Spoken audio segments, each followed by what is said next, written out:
Para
నా గీతారాధనలో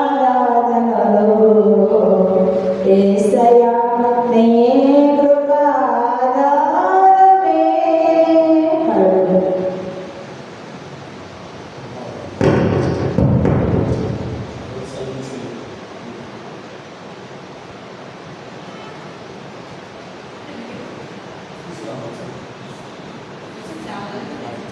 హల్లెలూయా స్తోత్రం.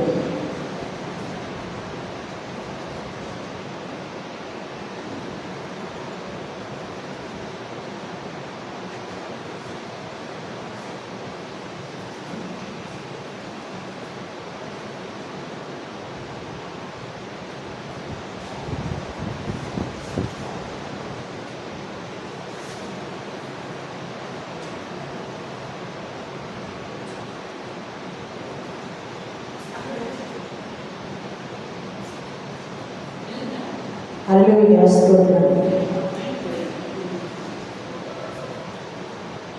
ఎరుగని రీతిగా నన్ను దర్శించే నీ కృపా, ఎరుగని రీతిగా నన్ను దర్శించే నీ కృపా, ఎంతవరకు కాచెనే చేదనుటే నీ కృపా, అంతవరకు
పాట పాడు దేవుని వస్తాం.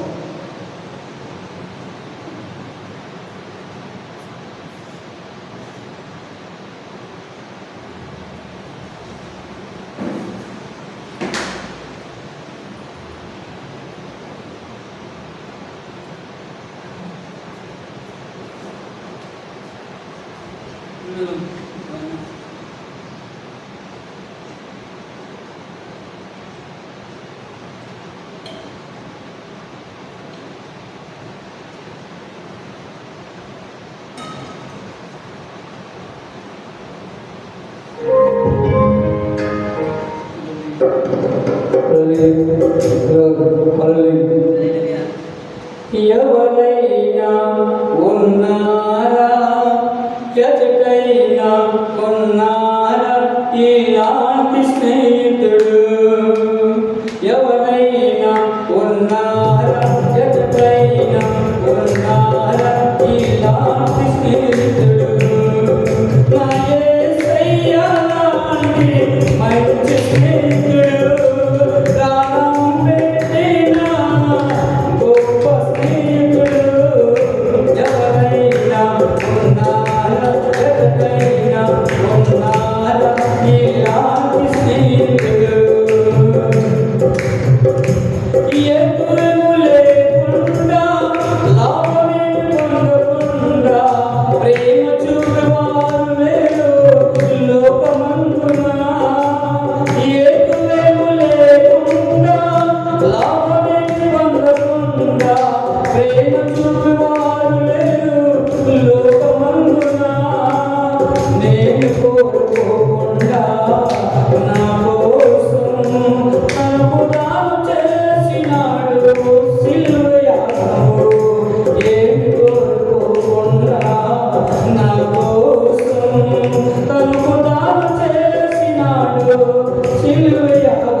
అంతస్తులు చూడకుండా అర్హతలు చూడకుండా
నిత్య జీవము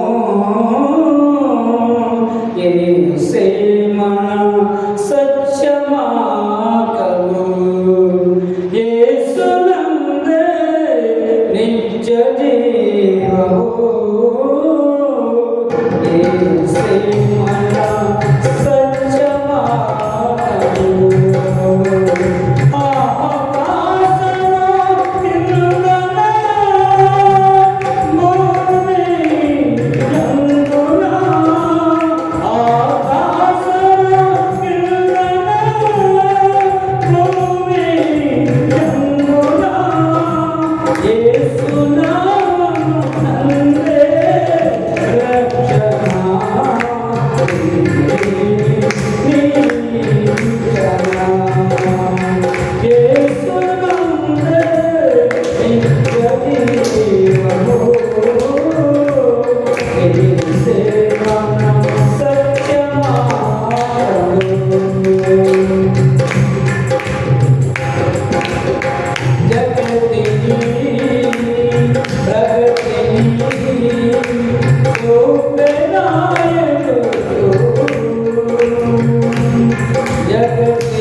Thank you.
దేవునికి స్తోత్రం. హల్లెలూయా. హల్లెలూయా.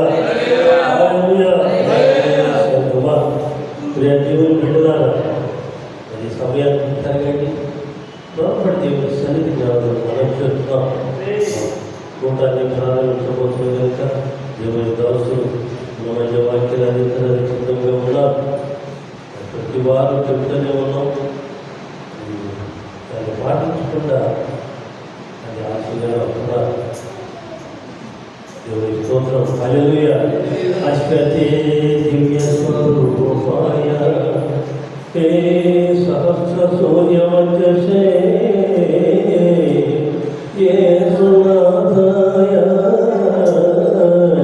దివ్యమాయ సాత్విక వపుషే నమః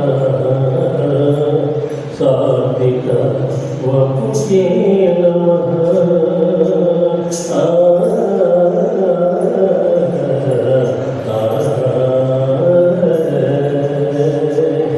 హల్లెలూయా. ఏదో రేపో నా ప్రియుడేసు మేఘాల మీదికి ఎదించును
నజరేయుడా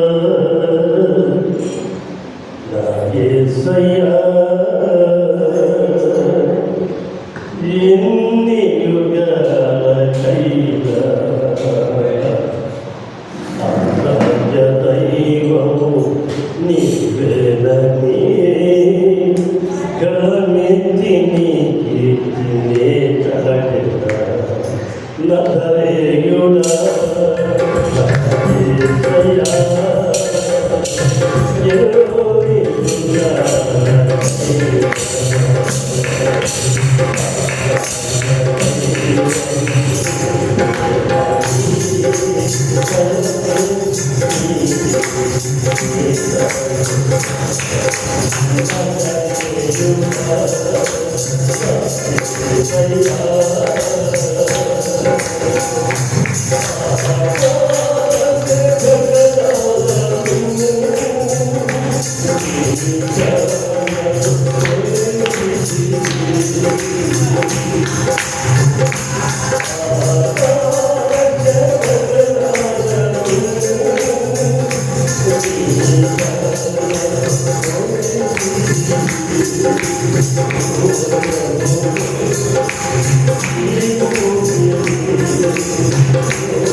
ప్రియాదవచనమా దేవుడున్నారా అందరూ కూడా లేచి నిలబడదా.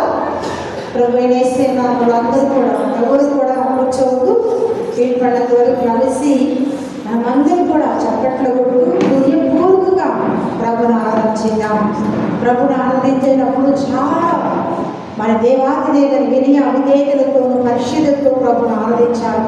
అందుకే పరిశుద్ధ ఆత్మదేవుని అంటాడు, నన్ను ఆరాధించేవాడు ఆత్మతోనూ సత్యంతో నన్ను ఆరాధించాలంట. ఆయన ఆత్మతో సత్యంతో ఆరాధించే వారిగా ఉంటేనే ఆయనకి ఇష్టం. ఆయన ఏదో వచ్చి పోటు వల్ల మనకు ప్రయోజనం ఉండదు. మన శరీర ప్రాణాత్మ దేహాలను ఆయన శరీరంలో మండిస్తూ మరి పాట పాడుతూ దేవుని స్తుతించాలి. ఎవరు అటు ఇటు చూడొద్దు, ప్రక్కన వారి వైపు అసలు చూడదు. ఎందుకంటే పరిశుద్ధ ఆత్మలో తన్మయమైపోవాలి. పరిశుద్ధ ఆత్మలో మనము లీనమైపోయి పరిశుద్ధ ఆత్మ దేవునితో అనుబంధం కలిగి జీవించాలి. ప్రియ ప్రవచనమా గట్టిగా మనం చప్పట్లు కూడా ఫస్ట్ గట్టిగా చప్పట్లు గట్టిగా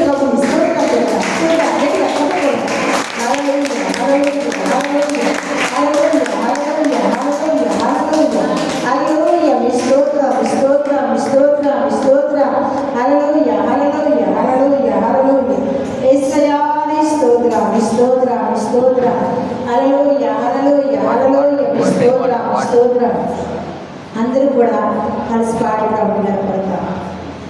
మహిమా ఘనతకు అర్హుడవు, నీవే మా దైవము. మహిమా ఘనతకు అర్హుడవు, నీవే మా దైవము.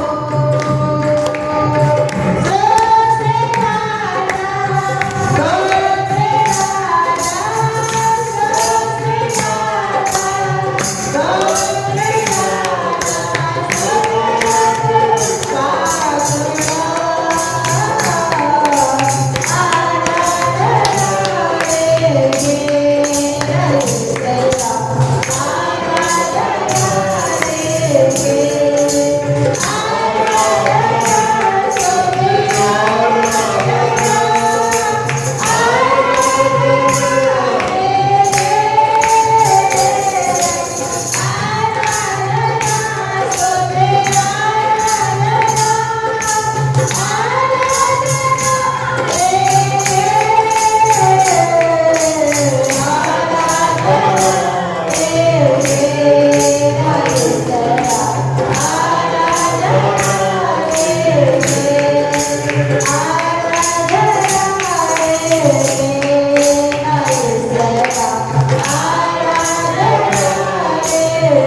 ఇదిగో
ప్రభా.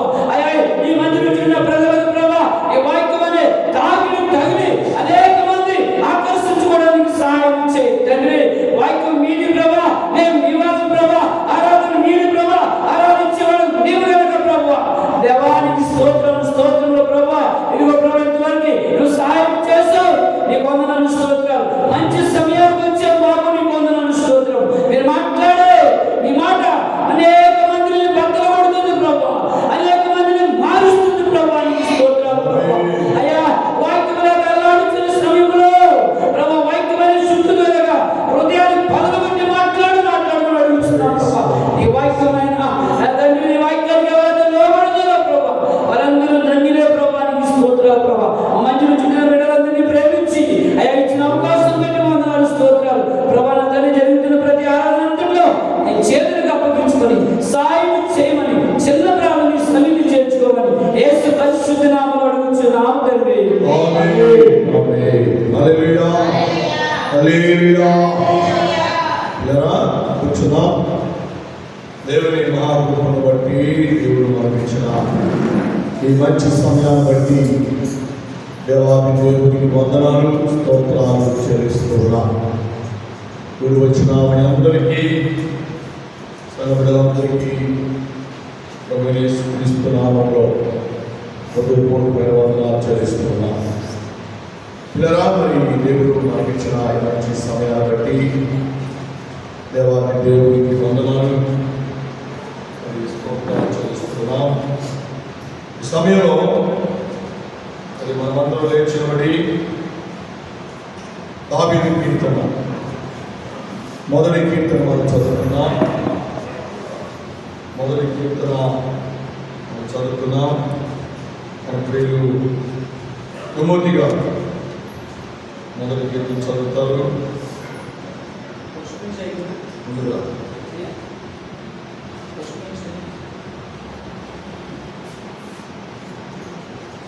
1వ వచనం నుండి 6వ వచనం వరకు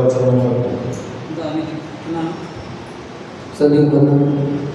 దుష్టుల ఆలోచన చెప్పనడుక, పాపుల మార్గములో నిలువక, అహాస్యము కూర్చుండే చోటున కూర్చుండక, యెహోవా ధర్మశాస్త్రమందు ఆనందించుచు దివారాత్రులు ధ్యానించేవాడు ధన్యుడు. అతడు నీటి కాలమున యోరను నాటబడినది, ఆకు వాడక తన కాలమందు ఫలమిచ్చే చెట్టు వల్ల నిండును. అతడు చేయనంతయు సఫలమవును. దుష్టులు అలాగే నుండక గాలి చెదరగొట్టే పొట్టు వలనందురు. కాబట్టి న్యాయ విమర్శనలో దుష్టులను నీతిమంతు సభలో పాపులను నిలవలేరు. నీతిమంతుల మార్గములో యెహోవాకు తెలియను. దేవుడి మాటను దీవించును గాక. దుష్టుల మార్గము నాశనమునకు నడుపును. దేవుని వాక్యము మనందరి కొరకు దీవించి ఆదరించి ఆశీర్వదించును గాక. ఆమేన్. హల్లెలూయా. పిల్లరా మరి చదివినటువంటి దావీదు కీర్తనలోని శ్రేష్టమైన సంగతులను, చాలా విలువైన సంగతులు దేవుడు మనకు జ్ఞాపకం చేస్తూ మాట్లాడుతున్నారు. దుష్టుల ఆలోచన చొప్పున నడవక, రెండవది పాపుల మార్గమున నిలవక, మూడవది అపహాసములు కూర్చుంటూ చోటు కూర్చుండక. 1 నడవకూడదు, 2 నిలవకూడదు, 3 కూర్చోకూడదు. అర్థమైనా? ఇవి శరీర సంబంధమైన కార్యాలు, ఇవి సాతాను సంబంధమైన కార్యాలు. 1 దుష్టులు, 2 పాపులు, 3 అపహాసకులు. అర్థమైనా? 3 కేటగిరీలో చెందినటువంటి వ్యక్తులు ఇక్కడ కనబడుతున్నారు. కాబట్టి మనము ఎప్పుడు కూడా దేవుని చిత్తానికి, దేవుని వాక్యానికి లోబడి దేవుని చిత్త ప్రకారం మనం జీవించగలిగినట్లయితే పరిశుద్ధాత్మ దేవుడు మనలను అన్ని విషయాలు జ్ఞాపకం చేసుకుని మనలను బలపరచువాడిగా ఉంటాడు, మనల్ని ఆదరించి ఆశీర్వదించువాడిగా ఉంటాడు అని దేవుని వాక్యం ద్వారా దేవుడు మనకు జ్ఞాపకం చేస్తాడు. చూడండి, ఏబు గ్రంథానికి రండి. ఏబు గ్రంథం 21వ అధ్యాయం 16వ వచనం, 21:16వ వచనంలో చాలా శ్రేష్టమైన మాటలు దేవుడు జ్ఞాపకం చేస్తాడు. వారి క్షేమము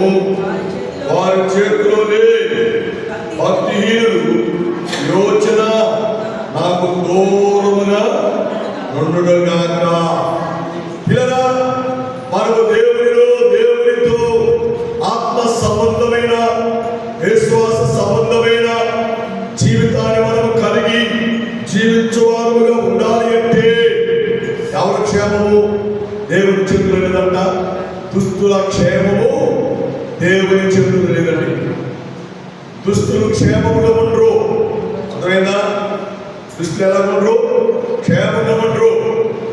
దుస్తుల యొక్క ఆలోచన ఎలా ఉంటుందంటే ప్రక్కవారిని చెడగొట్టాలి, ఎదుటి వారిని చెడగొట్టాలి అని దుస్తులు ఎప్పుడు ఆలోచన చేస్తూ ఉంటారు. అందుకనే దేవుడు అంటున్నాడు, దుస్తుల క్షేమము వారి చేతిలో లేదు. మరి ఎవరి చేతిలో ఉంది? దేవుని చేతిలో ఉంది. దుష్టుడని తెలుసుకొని తన దుష్టత్వాన్ని విడిచిపెట్టి, తన చెడు మార్గాన్ని విడిచిపెట్టి, తన చెడు క్రియలను విడిచిపెట్టి, ప్రభువా నేను దుష్టుడును, నేను పాప సంబంధమైన వ్యక్తిని, దాంట్లో నన్ను నీవు క్షమించు అని దేవుని దగ్గర నోటితో ఒప్పుకుంటే, దేవుని దగ్గర నీ అపరాధములు, నీ చెడుతనాలు విడిచిపెడితే అప్పుడు నీ క్షేమము దేవుని చేతిలో ఉంటుంది. నీ క్షేమాన్ని దేవుడే కలుగు చేస్తాడు. నీలో ఉన్న కీడును తీసివేస్తాడు, శాపమును తీసివేస్తాడు, చెడు నడతను తీసివేస్తాడు. నీకు క్షేమాన్ని దేవుడు కలుగు చేస్తాడు. ఆమేన్. హల్లెలూయా, హల్లెలూయా. కాబట్టి మనం ఎప్పుడు కూడా దుస్తుల ఆలోచన చొప్పున నడవకూడదు. మనం అర్థమైనా? దుస్తుల ఆలోచన ఎప్పుడు ఎట్లా ఉంటుందంటే ఎదుటి వారికి అపాయం కలిగి చేయాలి, ఎదుటి వారికి కీడు కలిగించాలి, ఎదుటి వారికి నష్టం కలిగించాలి, ఎదుటి వారికి ఇబ్బంది కలిగించాలని ఆలోచన దుస్తులకు ఉంటుందండి. దుస్తులకు ఉంటుంది.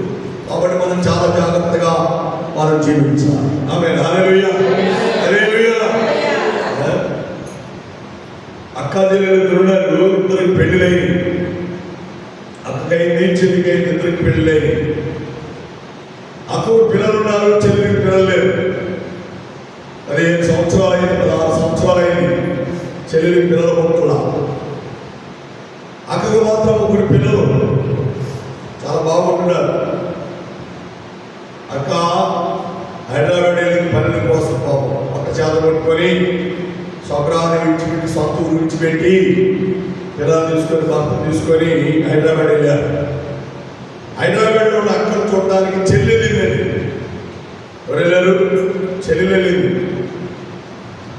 అక్క పిల్లలు ఆడుకోవడం, గంతులేయడం, సంతోషం కూడడం చెల్లి చూసింది. నాకు పిల్లలు లేరు, అక్కకు పిల్లలు ఉన్నారు, పిల్లలు కూడా చక్కగా ఆడుకుంటున్నారు అని మనసులో దుష్టుడు జరబడ్డాడు, అపవాది జరబడ్డాడు. అక్క పనికలు పెడుతూ పిల్లలు జాగ్రత్తగా చూసుకోమా అని చెప్పి వెళ్ళింది. ఆ చెల్లికి ఏం కలిగిందో, ఏ మనసు వచ్చిందో తెలియదు కానీ శబ్ద మనసు వచ్చేసిందండి, చెడు మనసు వచ్చేసింది చెల్లికి. అక్క బాబా పనికి వెళ్ళిపోయారు, పెద్ద పిల్లలు స్కూల్కి వెళ్ళిపోయారు, చిన్నపిల్ల వీళ్ళ దగ్గర ఉంటుంది. ఇంటి మీద తీసుకెళ్ళి భార్యాభర్తలిద్దరూ కూడా చిన్నపిల్లను మెడ తిప్పి చంపేశారు. సొంత అక్క కూతురు చంపబడిన పిల్లకి చిన్నమ్మ బాబాయ్ వాళ్ళని చక్కగా ముద్దుగా పిలిచిందో, ఎంతగా వాళ్ళతో ఆడుకుందో, ఎంతగా వారిని నవ్వించిందో. కానీ ఆయన్ని మర్చిపోయి వారు దుష్టత్వానికి వారి మనసులో అప్పగించారు. దుష్టుడు వారిలో ప్రవేశించి అర్హత్తులుగా మారిపోయారు. బాబాయ్ చిన్న ఇద్దరు ఆ చిన్న బిడ్డను చంపేసి పైన వాటర్ ట్యాంక్లో పడేశారు. ఎంత భయంకరం! పొద్దుపోయింది, పని నుంచి అక్క బావ ఇద్దరు వచ్చారు. చెల్లెలు పిలిచి అమ్మాయి, పెద్ద అమ్మాయి, రెండు అమ్మాయి, మూడు అమ్మాయి ఏంటి అంటే ఏమో మాకు తెలియదని చెప్పి వాళ్ళతో పాటు ఎదగడం ప్రారంభించింది. వాళ్ళతో వెతుకుతుందండి. ఎంత దుస్తత్వం అండి, ఎంత కఠినమైన మనసు అండి. ఎందుకంటే దుస్తుల ఆలోచన చొప్పున నడవక, దుస్తుల ఆలోచన వారిద్దరిలోకి వచ్చేసింది. ఒక రాత్రి అయిపోయింది. పిల్ల కోసం అక్క బావ అల్లాడిపోతున్నారు, ఏడుస్తున్నారు. వారితో పాటు వీడు కూడా దుఃఖపడినట్టుగా ఏడ్చినట్టు నటిస్తున్నారు. ఇలా పోలీస్ కేసు అయిన తెల్లారి పోలీసులు వచ్చారు. జరిగిన సందర్భం ఉంది. అయ్యా మేము పనికి వెళ్ళాం, మా మరిదిని మా చెల్లిని ఇంట్లో పెట్టుకెళ్ళాం, వాళ్ళే ఉన్నారని.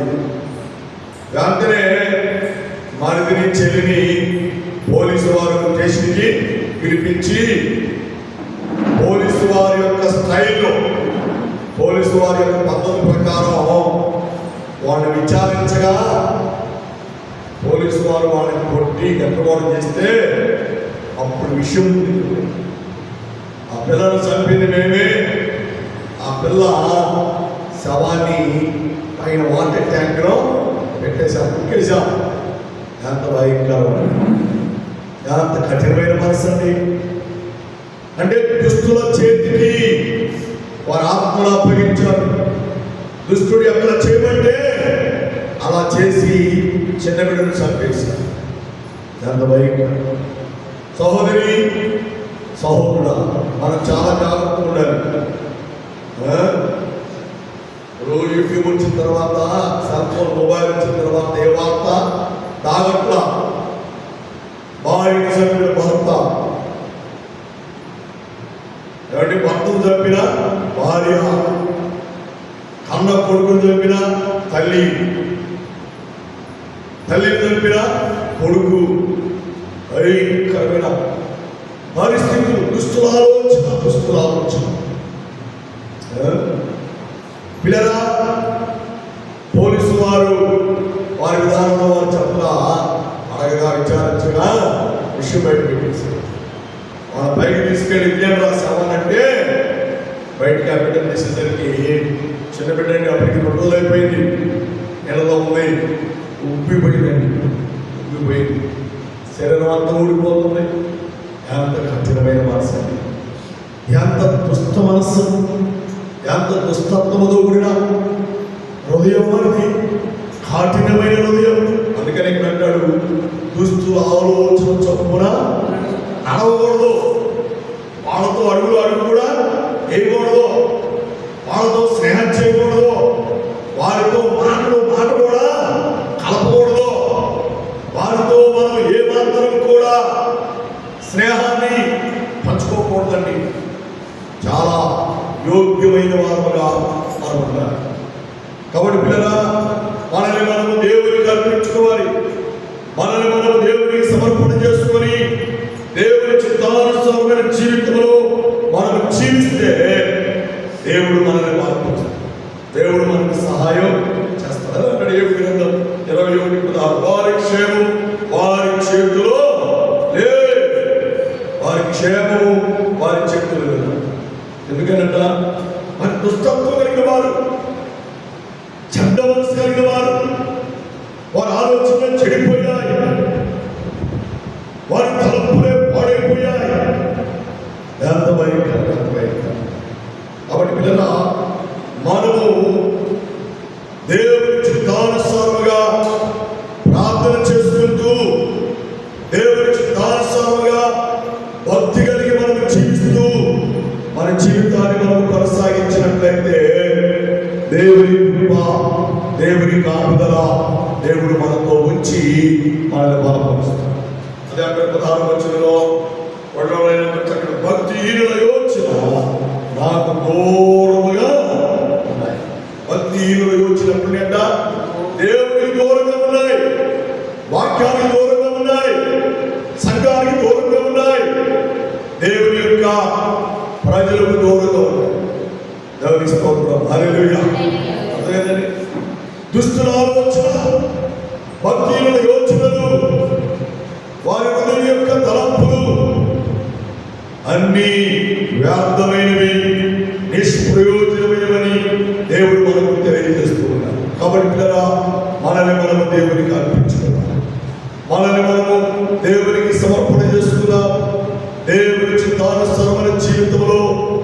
జీవించినట్లుగా మన హృదయాన్ని దేవునికి అర్పించుకోవాలి. మన హృదయంలోనికి సాతాను రాకూడదు, సాతాను ఆలోచన రాకూడదు, సాతాను ఉద్దేశాలు రాకూడదు, సాతాను మనస్సు మనలోకి ఉండకూడదు అని దేవుని వాక్యం ద్వారా దేవుడు మనకు తెలియజేస్తున్నాడు. పిల్లరా, సొంత కుటుంబ సభ్యులకు ఏం చేస్తారు? హాని చేస్తారు, అపాయం చేస్తారు, కీడు కలిగిస్తున్నారు. సొంతండి, సొంత చెల్లెలు, సొంత అక్క కూతుర్ని ఏం చేసింది? చంపేసింది. ఎంత కఠినమైన మనసు, ఎంత కఠోరమైన మనసు. చాలా జాగ్రత్తగా యోగ్యత కలిగి ఉండాలని దేవుని వాక్యం ద్వారా దేవుడు మనకు జ్ఞాపకం చేస్తున్నాడు. రెండో మనం జ్ఞాపకం చేసుకుందాం. పాపుల మార్గమున నిలవక. ఒకటి దుస్తుల ఆలోచన ఇవ్వకూడదు. రెండోది పాపుల మార్గం. అది ఏ మార్గం? పాపుల మార్గం. పాపుల మార్గంలో 10 మంది దేవుని వారు అన్నారు అనుకోండి, వాళ్ళు మన ఒక్కరు కలిసి ఏమైపోతాం? మనం కూడా ఆ మైండ్ వచ్చేసింది. 10 మంది సినిమాకి వెళ్దామంటే ఒకళ్ళు ఏం చేస్తారు? సపోర్ట్ ఏముంది కదా. ఈ 10 మంది రాగానే ఇక్కడ మనసు మారిపోయి అంతా మనోళ్ళేగా వెళ్ళాలి అని వెళ్ళిపోతాం. పిల్లలంటే ఏంటి? పాపుల మార్గం భయంకరమైనది. పాపుల మార్గం చాలా ప్రస్తుతముతో కలిగింది అని దేవుని వాక్యం ద్వారా దేవుడు మనకు జ్ఞాపకం చేస్తుంది. కాబట్టి పాపుల మార్గంలో మనం నడవకూడదు. ఇంకో విషయాన్ని జ్ఞాపకం చేస్తాను. ఇద్దరు ఇంజనీర్లు భార్యాభర్తలు బెంగళూరులో మంచి ఇంజనీర్లు. వాళ్ళు ఇద్దరు కూడా ఒక్కొక్క కంపెనీకి CEO ఉన్నారు. ఒక్కొక్కరి కింద 1000 మంది పనిచేస్తారు. 1000 మందికి బాస్ వాళ్ళు, 1000 మందికి జీతాలు ఇస్తారు. వాళ్ళు మంచి హోదా, మంచి పరిస్థితులు దేవుడు వారికి ఇచ్చాడు. ఆల్ మెయింటెనెన్స్ వర్కర్స్, పెద్ద ఆఫీసులు, మంచి పరిస్థితి, మంచి యోగ్యకరమైన జీవితాన్ని దేవుడు వారికి అనుగ్రహించాడు. అని ఇద్దరు CEO కదా, ఇద్దరికి అతిశయం. నేను గొప్ప అంటే నేను గొప్ప, నేను గొప్ప అంటే నేను గొప్ప. నా స్టాఫ్ నేను చెప్పిన మాటల్లో వింటున్నారు. ఇదిగో ఈ నెల మా కంపెనీకి ఇన్ని లక్షలు లాభాలు వచ్చినాయి, ఇన్ని లక్షలు లాభం తెచ్చిపెట్టాను నేను అని భర్త అంటుంటే భార్య ఉంటుంది, నీ కంపెనీ కంటే నా కంపెనీకి నేను 10 లక్షలు 15 లక్షలు లాభాలు వచ్చినాయి అని చెప్పి ఇలాగ మాట్లాడతాను.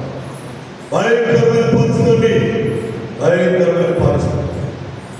ఒకళ్ళు అతిశయం తెచ్చుకున్నారు, గర్వం పెంచుకున్నారు. నువ్వెంత అంటే నువ్వెంత అని ఇద్దరు విడిపోయారు. వారిద్దరు విడిపోయినాటికి ఒక కూతురు, అమ్మాయి CEO అనగానే ఆ కంపెనీలో పురుషులు ఉంటారు, స్త్రీలు ఉంటారు. ఈ కంపెనీలో కూడా స్త్రీలు ఉంటారు, పురుషులు ఉంటారు. పరిస్థితులు అన్ని చెప్పగానే మొత్తానికి మనసు మారిపోయింది, ఆలోచనలు మారిపోయాయి, ఉద్దేశాలు మారిపోయాయి, తలంపులు మారిపోయాయి, క్రియలు మారిపోయాయి. ఇద్దరు కక్షలు పెంచుకున్నారు, కార్పణ్యాలు పెంచుకున్నారు, ఒకడొకడు కోర్టు వేసుకున్నారు. భయంకరమైన పరిస్థితి. ఈ అమ్మాయి భర్తను గెలవలేక లేకపోతే డిప్రెషన్కి వెళ్ళిపోయి మరి కూతురు తీసుకొని గోవాకు బయలుదేరింది. గోవాకు వచ్చింది. గోవాలో రిసార్ట్ బుక్ చేసుకుంది. సముద్ర స్థానం అంతా బాగా ఎంజాయ్ చేసిన తల్లి బిడ్డ. ఏమైందో తెలియదు. మొత్తానికి మాకు ఫోన్ చేశాడో ఏమైందో తెలియదు. పిల్లని తన కడుపును పుట్టిన బిడ్డని మరి ఎంత కత్తి తెచ్చిందో ఏం తెచ్చిందో మొత్తానికి తెలియదు. మొక్కలు మొక్కలుగా కోసేసిందండి, మొక్కలు మొక్కలుగా నరిగేసింది. ఎంత భయంకరమైన పరిస్థితి. మొక్కలు మొక్కలు కోసి ఆ తెచ్చిన బ్రీఫ్ కేసుతో సూట్ కేసుతో అన్ని వేరు చేసింది. ఎందుకో వాటిలో సర్వర్ చేసే బాయ్కి అనుమానం వచ్చింది, మేనేజర్కి అనుమానం వచ్చింది. వీళ్ళు 2 రోజులు పెట్టి తల్లి పెట్టున్నారు, ఈరోజు బిడ్డ కనపడలేదు, తల్లి ఒక్కతే కనపడింది అని ఆలోచన చేసి ఆమె రూమ్ ఖాళీ చేసి వెళ్ళిపోతుంది. వెంటనే పోలీసు వారికి ఫోన్ చేశారు. ఆ రూము, ఆ రెస్టారెంట్, ఆ రూమ్ వాడు, అయ్యా 2 రోజులుగా మాతో మా గెస్ట్ హౌస్లో ఉన్నారు, తల్లి కూతురు ఉన్నారు, ఈరోజు కూతురు కనపడింది, తల్లి కూతురు కనపడింది, మాకు అనుమానం ఉంది, మాకు అనుమానం ఉంది అని పోలీసు వాళ్ళు చెప్తే, పోలీసు వాళ్ళు ఈ వెళ్ళే మార్గంలో ముందున్నటువంటి అంటే చీరాలకు వెళ్ళినటువంటి చిన్నగంజాము, నాగరూపాడు, ఒంగోలు ఈ స్టేషన్కి ఫోన్ చేశారు. కారు వస్తున్నారు, మన కారు నెంబర్కి ఆ కారు ఆపండి అని చెప్పి ఆ కారు ఆపేశారు. ఆపేశారు కిందకి నుంచి పోలీసు వారు కస్టడీలో తీసుకొని పోలీస్ స్టేషన్కి వచ్చి ఆమె పోలీసు వారి స్థాయిలో విచారించగా,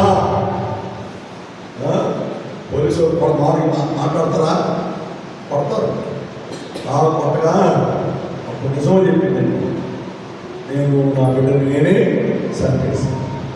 ఎంత పాపుల మార్గం, ఎంత భయంకరమండి. పాపుల మార్గం ఎంత కసాయితనాన్ని తెచ్చి పెడుతుందండి. ఇందాకేమో అక్క బిడ్డను చంపేసింది, ఇప్పుడేమో కన్న తల్లి కన్న కూతుర్ని అపమానించింది. ఎంత మోసపూరితమైన ఆలోచన అండి.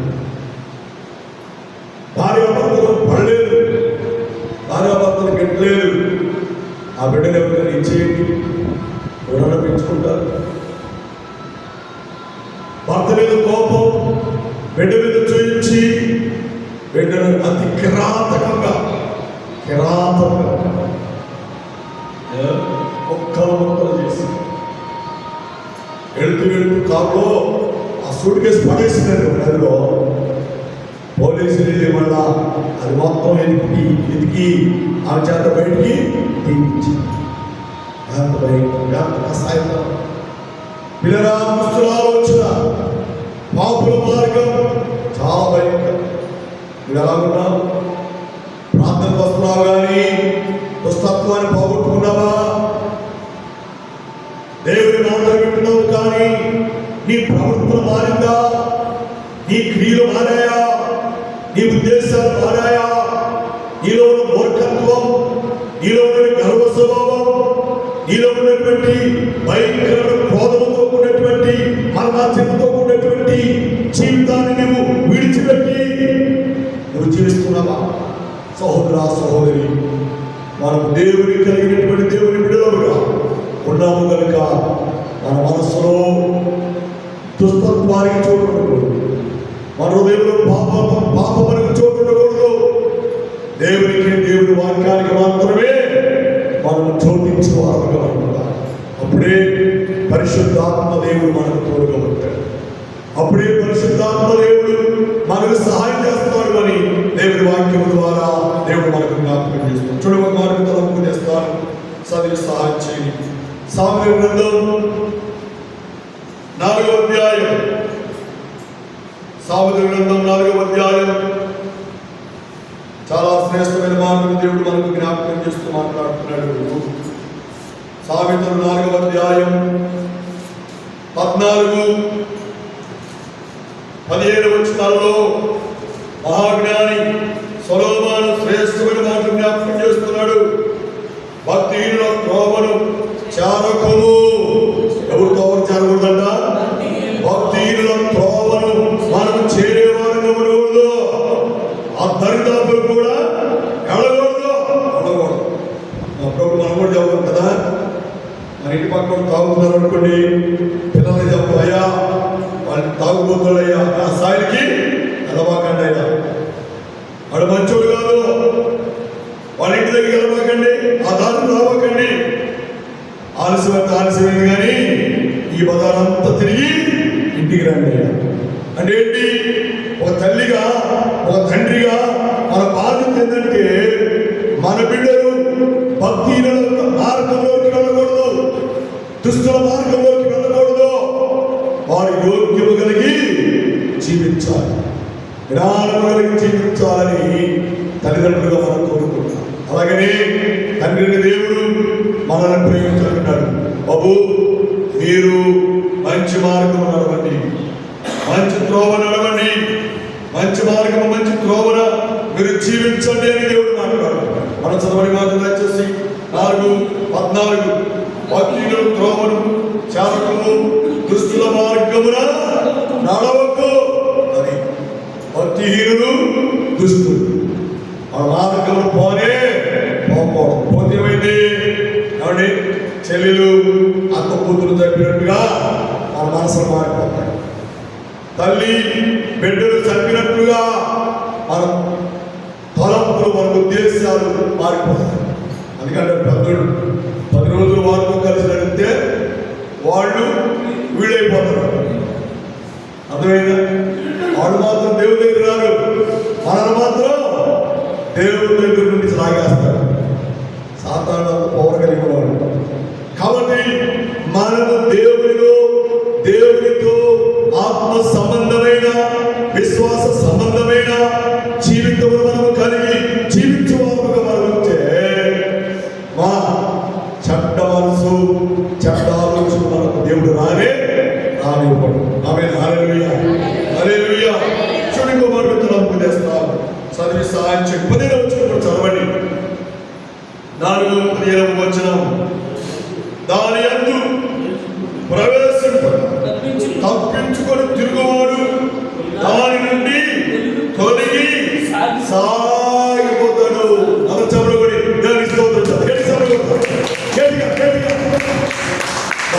అంత జ్ఞానంతో దేవుడు మాట్లాడాడండి. దాని నుండి అంటే ఆ మార్గం నుండి, ఆ త్రోవ నుండి తప్పించుకొని ఎవరొక మార్గమున పోవాడు ఎంత మేలు పొందుకుంటాడు, ఎంత ఆశీర్వాదం పొందుకుంటాడు, ఎంత దీవులు పొందుకుంటాడు. సహోదరి సహోదరులారా, మనల్ని మనము దేవునికి సమర్పణ చేసుకొని, మనల్ని మనము దేవునికి అర్పించుకొని, దేవుని చిత్తానుసారమైన జీవితంలో, దేవునికి ఇష్టమైన జీవితంలో మనము జీవించినట్లయితే పరిశుద్ధాత్మ దేవుని కార్యాలు దేవుడు మనతో ఉంచుతాడు.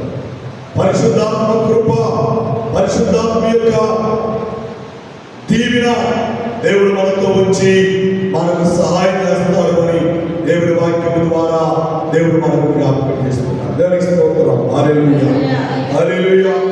కాబట్టి మనల్ని మనం దేవునికి అర్పించుకుందాం, మనల్ని మనం దేవునికి సమర్పణ చేసుకుందాం, మనల్ని మనము దేవుని చిత్తానుసారమైన జీవితంలో మనం జీవితాం. చూడండి, 3వ మాట తలంపు చేస్తాను. 3వ మాట తలంపు చేస్తాను. అపహాసకులు కూర్చున్న చోట కూర్చుండక. ఎవరి దగ్గర అండి? అపహాసం. చాలా మంది ఎన్ని వాళ్ళని అపహాసం చేస్తూ ఉంటారు, హేళన చేస్తూ ఉంటారు, ఎగ్రెంతులు చేస్తూ ఉంటారు. చాలా మంది లోపల బాధ సాగుతుంది. మొగుడు కొట్టినందుకు కాదంట బాధ. ఎందుకు? తోడు కోళ్ళు తొలగి చూసినందుకు. ఇప్పుడు మొగుడు కొడితే ఇంక చెప్పలేదు, మొగుడు కొడితే ఇంక బాధలేదు, అబద్ధం కొట్టాడు అని సముదాయించుకుంటుంది. కానీ తోడు కోళ్ళు చూచి నవ్వింది కాబట్టి, అపహాసం చేసింది కాబట్టి ఈ మనస్సు పాడైపోయింది. నా సరితోడు కోడలు నన్ను కొడతాడా, నా సరిపోవడం చూసింది, నేను బతికేది కానీ చాలా మంది ఉరేసుకొని ఆత్మహత్య చేసుకొని సరిపోతారు. లేకపోతే కాపురం చేయకుండా పుట్టింటికి వెళ్ళిపోతారు. అపహాసం ఎంతమంది కుటుంబాలను పాడు చేస్తుంది. అపహాసం ఎంతమంది జీవితాలను నాశనం చేస్తుంది. సహోదరి సహోదరులారా, మనము దేవుని బిడ్డల మనం ఎవరిని ఎగతాళి చేయకూడదు. మన చర్చలో బిడ్డలు పాటలు పాడితే నేర్చుకోవాలి. మా చెత్తలి బాబు చక్కగా పాడేవారా, ఇంకా పోడు దేవుడిని ఆశీర్వదిస్తాడు, ఇంకా పోడు దేవుడిని దీవిస్తాడని మనము ప్రోత్సహించాలి. కానీ అపహాసంతో ఎగతాళి చేయకూడదు. అపహాసం చేసామనుకోండి, మనం ఇంకోసారి పాడే పాడబాడు. బైబిల్ చదువులు, పరిచర్య చేయరు. సహోదరి సహోదరా, మనకు దేవుడితో ఆత్మ సంబంధమైన జీవితాన్ని, విశ్వాస సంబంధమైన జీవితాన్ని మనము కలిగి జీవించాలి అంటే అపహాసకులు కూర్చుంటు చోట స్మరించకూడదు, అపహాసకులతో స్నేహం చేయకూడదు. దేవునికి స్తోత్రం. హల్లెలూయా, హల్లెలూయా. చూడబైబిల్ మార్గంలో చేస్తాను. చదివి సహాయం చేయని పరిశుద్ధ గ్రంథంలో నుండి చాలా శ్రేష్టమైన మాటలు లేదా చాలా అద్భుతమైన మాటలు దేవుడు మనకు జ్ఞాపకం చేస్తున్నాడు. సామెతల గ్రంథం 1వ అధ్యాయం 22వ వచనం. సామెతలు 1వ అధ్యాయం 22వ వచనం. సామెతల గ్రంథం 1వ అధ్యాయం 22వ వచనం. ఎట్లనగా జ్ఞానం లేని వారులారా, మీరెన్నాడు జ్ఞానం లేని వారిగా ఉండకూడదురు. అపహాసకులారా, మీరెన్నాడు అపహాసము చేయుచు ఆనందిస్తారు. మీరు ఆనందిస్తున్నారు, అంతకాలం అపహాసం చేస్తారు. అపహాసకుల యొక్క బుద్ధి మనస్సు మారకపోతే నష్టపోతారు. మీరే మీ జీవితాలు నష్టపోతాయి, మీ కుటుంబాలు నష్టపోతారు, మీ బిడ్డలు నష్టపోతారు. మీరు చాలా శోధనలకు గురైపోతారు. అలా ఉండవద్దు అని దేవుని వాక్యం ద్వారా దేవుడు మనతో మాట్లాడుతున్నాడు. అపహాసం చేస్తూ ఎంతకాలం అపహాసంలో ఉండిపోతారు. దయచేసి చేతులు జోడించి మనం చేస్తున్నాం, దయచేసి చేతులు జోడించి మనం చేస్తున్నాం. అపహాసం చేయమండి, అపహాసం చేయమండి. దేవుని స్తోత్రం. హల్లెలూయా, హల్లెలూయా. ఒకప్పుడు నేను మా పాస్టర్ గారిని చిన్న సందర్భానికి జ్ఞాపకం చేస్తా ఉంటాను. మాకు వివాహం అయింది, కొత్త వివాహమైన 10 రోజులకే చివరి వచ్చేసాం. పరిచయం కొరకు చివరి వచ్చేసాం. మా పాస్టర్ గారికి వివాహం అయ్యే సమయంలో 13-14 సంవత్సరాలు ఉంటాయి చిన్నపిల్లల పాపం. అయితే అన్నం కూర వండడం చేత కాదు మా పాస్టర్ గారు. అనుకోకుండా మా మామగారు వచ్చాడు. గబగబా 2 కోడిగుడ్లు తెచ్చి ఉల్లిపాయలు వేసి ఫ్రై చేసి, అంటే ఏంది, తొందరగా ఉండి తొందరగా మా నాన్నకి పెట్టి బాగుండింది అని ఆశ. పాపం తొందరగా ఉండాలనుకుంది, అది ఉడికిందా ఉడకదా తెలియదు పాపం. మా పాస్టర్ అది ఉడికిందా ఉడకదా తెలియదు పాపం. వండడం అయితే వండింది, ఉల్లిపాయ ఆగలా, గుడ్డు కార్చింది ఉడకలా. పాపం మా మామగారు కూతురు పెట్టేదకే ఏముందో మా చెత్తల్లి భలే చేసాము మా చెత్తలని మా మామ మింగలాగా కక్కలాగా మొత్తానికి అన్నం వెళ్ళాడు. మేము ఆ ప్రసాద్ నగర్లో శివరింట్లో ఉంటాం. ఒక్కుండింది మాకు కాపలా, ఒకరిని చాలా జాగ్రత్తగా చూసుకుంటున్నాం. ఆ మిగిలిన కూర అన్నం పాస్టర్ గారు తినమా. నాకు అర్థమైపోయింది, ఒకళ్ళే తిన్నా కడుపులో ఎవరు అనుకున్నాను. ఆ వృద్ధమ్మ కుక్క పెట్టాను, కుక్కేసిందండి, కుక్కేసింది. కుక్క తిని ఒక మనిషి పన్నెండు తిరిగి మేమిద్దరు ఎందుకో చెట్టు కూర్చున్నాం. సాయంత్రం పూట మా మామ ఊరు వెళ్ళిపోయాడు, అందరినీ వెళ్ళిపోయాడు. పాపం ఆయన అక్కడ వాన్ చేసుకున్నాను తిరిగి కానీ కుక్క మాత్రం నా ముందు వాన్ చేసుకుంది. మా ఇద్దరు ఆ మొత్తం ఉల్లిపాయలు, ఆ కోడిగుడ్డు కూర, అన్నం కుక్క కడుపులో ఇవ్వలేదండి, మొత్తం కట్టేసింది.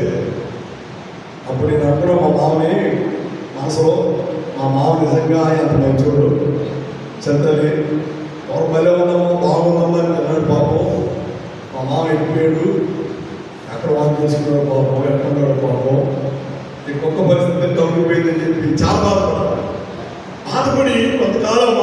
మర్చిపోయాను, నేను అపహాసం చేశాను, ఏందమ్మా అని పాపం అపహాసం చేశాను. తర్వాత దేవుడు నాతో మాట్లాడాడు. దేవుడు వాక్యం ద్వారా దేవుడు హెచ్చరిక చేశాడు. వెంటనే రెండో రోజు మూడో రోజు నేనే ఉల్లిపాయలు కోసి నేనే గుడి తెచ్చి కాల్చి చక్కగా ఏపుగా ఆ భాష చూపించాను. ఇంతగా కాలాలా, ఇంతగా యాగాలా నాకు తెలియదు. అపహాసం చేస్తే వారు మెంటల్గా ఫీల్ అవుతారు. అపహాసం చేస్తే, ఎగతాళి చేస్తే, కించవచ్చి మాట్లాడితే చాలా మంది హృదయం గాయపడుతుంది. అలా ఉండవద్దు అని ఈ మధ్యాహ్న కాల సమయంలో పరిశుద్ధాత్మ దేవుడితో మాట్లాడుతున్నాడు. పరిశుద్ధాత్మ దేవుడు నేను అర్థం చేస్తూ ఉన్నాడు. సహోదరి సహోదరుడా, నీవు నీ ఇంట్లో నీ కోడల్ని అపహాసం చేస్తున్నావా, లేక అత్తను అపహాసం చేస్తున్నావా, లేక నీ కూతుర్ని నీ అల్లుడిని అపహాసం చేస్తూ బాధపడుతున్నావా? అలాంటి మనసు నీలో ఉంటే నీ జీవితం దేవుడు ఆశీర్వదించు. నీ జీవితాన్ని మార్చుకో. అపహాసం చేస్తే హృదయాన్ని తీసివేసుకో. అపహాసం చేస్తే ఆ యొక్క బుద్ధిని తీసివేసుకొని దేవుడి కొరకు నువ్వు జీవించు వారుగానే ఉంటే పరిశుద్ధాత్మ దేవుడు నిన్ను బలపరుస్తాడు. దేవునికి స్తోత్రం. హల్లెలూయా, హల్లెలూయా, హల్లెలూయా. మన దేవునితో ఉన్నవారై ఉండి ప్రక్క వారిని ఇతరులను చిన్నచూపు చూడకూడదు, అపహాసము చేయకూడదు. మనము దైవభక్తి కలిగి ఉండాలి, దేవుని యొక్క విశ్వాసం కలిగి ఉండాలి. అప్పుడే పరిశుద్ధాత్మ దేవుడు మనల్ని బాధపడుతుంది. చాలా మంది బిడ్డలండి 10th క్లాస్ ఇంటర్మీడియట్ చదువుకునే బిడ్డలు ఫ్రెండ్స్ ఉంటారు. వాళ్ళకి మార్కులు ఎక్కువ వచ్చినాయి అనుకోండి, ఇలా మార్కులు తక్కువ అంటే వాళ్ళని ఎంత యాదం చేసి మాట్లాడతారు, ఎంత అపహాసం చేస్తారో, ఎంత ఎక్కిరిస్తారో. అప్పుడు తట్టుకోలేక అమ్మ డాడీకి మమ్మీకి చెప్పుకోలేక, అమ్మ నాన్నకి చెప్పుకోలేక, అన్నదమ్ములకు చెప్పుకోలేక చిన్నపిల్లలు సొంత నిర్ణయాలు తీసుకొని సూసైడ్ చేసుకుంటారు, చనిపోతున్నారు. మొన్న నూజివీడు త్రిబుల్ కాలేజీలో త్రిబుల్ చదువుతున్న బాబు పాడికి వచ్చాడు. ఇంకా 3 సంవత్సరాల వరకు 3 సంవత్సరంలో హస్తసింహ 2వ సింహ మార్కులు తక్కువ వచ్చినాయి అంట. తన బ్యాచ్మెంట్ తన రూమ్ వాళ్ళందరూ వాళ్ళు చేశారంట, ఎగతాళి చేశారంట. వాళ్ళందరూ నిద్రపోనిచ్చి మంచి వ్యక్తులు 4వ స్త్రీకి వెళ్ళి ఆ నుంచి దూకి చచ్చిపోయాడు. అంత భయంకరం. అపహాసం చాలా డేంజర్. అపహాసం మనిషి ప్రాణాన్ని తీస్తుంది. అపహాసం మనిషిని నిర్దాక్షిణంగా మరణానికి గురి చేస్తుంది. సహోదరి సహోదరుడా, అపహాసించకుండా దేవుని ప్రేమను కలిగి ఉండాలి, దేవుని భక్తిని కలిగి ఉండాలి, దేవుని విశ్వాసాన్ని కలిగి ఉండాలి. అప్పుడే పరిశుద్ధాత్మ దేవుడు నిన్ను బాధపరుస్తాడు, పరిశుద్ధాత్మ దేవుడు నీకు సహాయం చేస్తాడు. దేవునికి స్తోత్రం. హల్లెలూయా. చూడుకోవాలి తలపు తెచ్చి ముగిస్తాను. ఆఖరి మాట చెప్తాను చూడండి. చాలా శ్రేష్టమైన మాట. దావీదు రాసిన సంకీర్తన 17వ కీర్తన 4వ వచనం చదవండి. 17 4వ వచనంలో చాలా అద్భుతమైన మాటను దేవుడు జ్ఞాపకం చేస్తున్నాడు. 17 4వ వచనం, మనుషుల కార్యముల విషయమైతే బలాత్కారుల మార్గములు తప్పించుకున్నకే ఈ నోటి మాటను బట్టి నన్ను నేను కాపాడుకొనుచున్నాను. దేవునికి స్తోత్రం. హల్లెలూయా.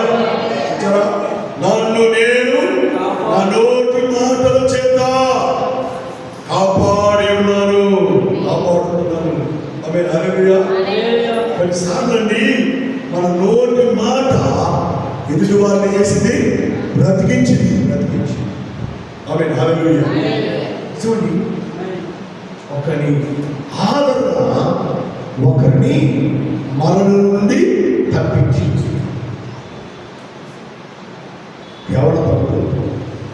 మంచి అబ్బాయి, మంచి ఉద్యోగస్తుడు, అంటే పరిస్థితులు బట్టి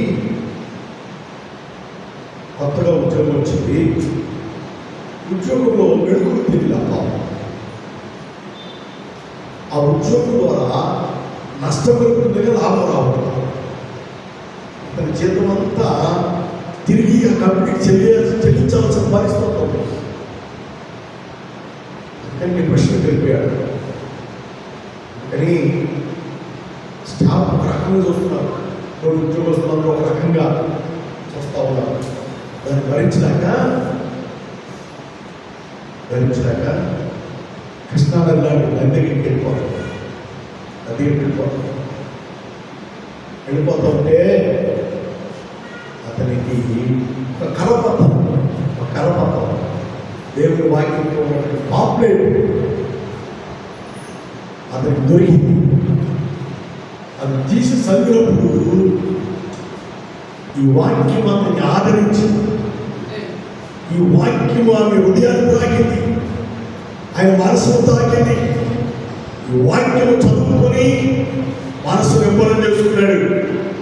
వాక్యాన్ని బట్టి అలాంటి చర్చి మాస్టర్ దగ్గరికి వెళ్ళాడు. అయ్యా, నా ఉద్యోగంలో నేను చేసే ప్రయత్నాలు బట్టి నాకు వాటికి తగులుతుంది, నా శాలరీని తిరిగి కంపెనీకి చెల్లించవలసిన పరిస్థితులు వస్తూ ఉన్నాయి. అందుకే నేను డిప్రెషన్కి వెళ్ళిపోయాను, చనిపోవాలనుకున్నాను. కానీ ఇదిగో ఈ వాక్యం, ఈ కరపత్రం నాకు దొరికింది, చదువుకున్నాను. ఈ వాక్యం ద్వారా నా మనస్సు కుదరబడిందయ్యా, ఏం చేయాలని మాస్టర్ గారు అడిగితే మాస్టర్ గారు ఆ వాక్యాలను చదివి ప్రార్థన చేసి పంపించారు. చదువుకున్న వాక్య భాగంలో శ్రేష్టమైన మాట, చాలా అద్భుతమైన మాట దేవుడు మనకు తెలియజేస్తున్నాడు. ఏమంటున్నాడు చూడండి, మనం చదవండి. 17:4 వచనంలో, మనుషుల కార్యముల విషయమైతే బలాత్కారుల మార్గములు తప్పించుకున్నకై నీ నోటి మాటను బట్టి నన్ను నేను కాపాడు కొని ఉన్నాను. ఎవరికి స్తోత్రం, హల్లెలూయా. నీ నోటి మాట, దేవుని వాక్యము నిన్ను బ్రతికిస్తుంది, దేవుని వాక్యము నిన్ను రక్షిస్తుంది. దేవుని వాక్యము పిల్లరా అపహాసన చేతుల నుండి నిన్ను విడిపించి ఆయన స్వరక్తము చేత నిన్ను కడిగి శుద్ధీకరించి, ఆమేన్, హల్లెలూయా, హల్లెలూయా. ఆయన సొంతైన జనంగా ఉన్నారు. సొంతైనటువంటి ఆయన కుమారుడిగా, ఆయన కుమార్తెగా దేవుడి మీద చెప్పబడుతుంది. అది ఎప్పుడంటే అపహాసులు చోట నువ్వు కూర్చోకూడదు, వారి స్నేహానికి వెళ్ళకూడదు. అందుకే కొన్ని రాసిన పత్రికలు అంటాడు, విశ్వాసికి అవిశ్వాసికి పొద్దెక్కడ స్నేహం ఎక్కడ అని. ప్రార్థన వస్తున్నాను, నీ వాళ్ళు చాలా మందిని తోబుట్టువాడు, నీ అక్క చెల్లెళ్ళు, నీ అన్నదమ్ములు ఇంకా లోకంలో ఉన్నారు. వాళ్ళతో పొత్తు చేయకూడదు. బాగున్నామంటే బాగున్నామంతే, అంతేగాని ఎక్కువ మాట్లాడమనుకోండి, మన ద్వారా వాడు పాపం చేయిస్తారు. మా చెల్లి కోసం చేయి తప్పలేదన్నయా, మా అన్న కోసం చేయి తప్పలేదన్నయా, చెప్ప తప్పలేదన్నయా అని మనమే మోసం చేసుకుంటాం. ఆ స్థితి మీకు ఉండకూడదు అని పరిశుద్ధాత్మ దేవుడు మీతో మాట్లాడుతున్నాడు. పరిశుద్ధాత్మ దేవుడు మీకు తెలియజేస్తూ ఉంటాడు. చిరుకు మాట ఎప్పుడు ముగిస్తున్న ఆఖరి మాట, సామెతలు 1వ అధ్యాయం 10వ వచనం. 1వ అధ్యాయం 10వ వచనం ముగిస్తున్నాను. నా కుమారుడా, పాపులు నిన్ను ప్రేరేపణగా ఒప్పుకొడుకుము. లేదండి, పాపులు నిన్ను ప్రేరేపిస్తే ఏం చేయకూడదు? ఒప్పుకోకూడదు. మన స్నేహానికి ఒప్పుకోకూడదు, వాళ్ళతో కలిసి భోజనం చేయడానికి ఒప్పుకోకూడదు, వాళ్ళతో కలిసి టీ తాగడానికి ఒప్పుకోకూడదు, వాళ్ళతో కలిసి మనం ప్రయాణం చేయడానికి ఒప్పుకోకూడదు. దానికి స్తోత్రం, హల్లెలూయా, హల్లెలూయా. ఒకటి దుస్తుల ఆలోచన చొప్పున నడవక, పాపుల మార్గమున నిలవక, అపహాసులు కూర్చుని చోటు కూర్చుండక. ఈ మూడు మనలో ఉండకూడదు. ఈ మూడు మనలో ఉండకూడదు. ఒకటి నడవకూడదు, ఒకటి నిలవకూడదు, ఒకటి కూర్చోకూడదు. ఏంటి? ఒకటి దుస్తులు, రెండు పాపులు, మూడు అపహాసకులు. అర్థమైందండి? ఈ 6 అనుభవాలు మనం కలిగి ఉంటే 7వ అనుభవంలోనికి పరిశుద్ధాత్మ దేవుడు మనం నడిపిస్తాడు. ఈ 3 అనుభవాలు మనం వేరుగా ఉంటే 7వ అనుభవం రక్షణ అనుభవం, 7వ అనుభవం మారు మనసు అనుభవం, 7వ అనుభవం సంఘ సహవాస అనుభవం, 7వ అనుభవం దేవునితో సహవాసం. ఆమేన్. హల్లెలూయా, హల్లెలూయా. దేవుని సహవాసం కలిగిన వారే దేవుని రాజ్యంలో వారసులు, దేవుని రాజ్యానికి భాగస్వాములు. మనం అలాగే ఉండాలి. మనం అలాగే జీవించి ఇచ్చే రాజ్యానికి, ప్రభుత్వ రాజ్యానికి వారసులమై ఆత్మీయ మేలు, ఆత్మీయ దీవెన ఆశీర్వాదాలు పొంది ఇచ్చే రాజ్యంలోకి మనము పాలుభాగస్తులు కావాలని ప్రభు పేరిట ప్రభు నామంలో మనం చేస్తూ ఉన్నాం. దేవుడు ఈ మాటను, దేవుడి వాక్యాన్ని మనందరూ దీవించి ఆదరించి ఆశీర్వదించుగాక. ఆమేన్, ఆమేన్, ఆమేన్.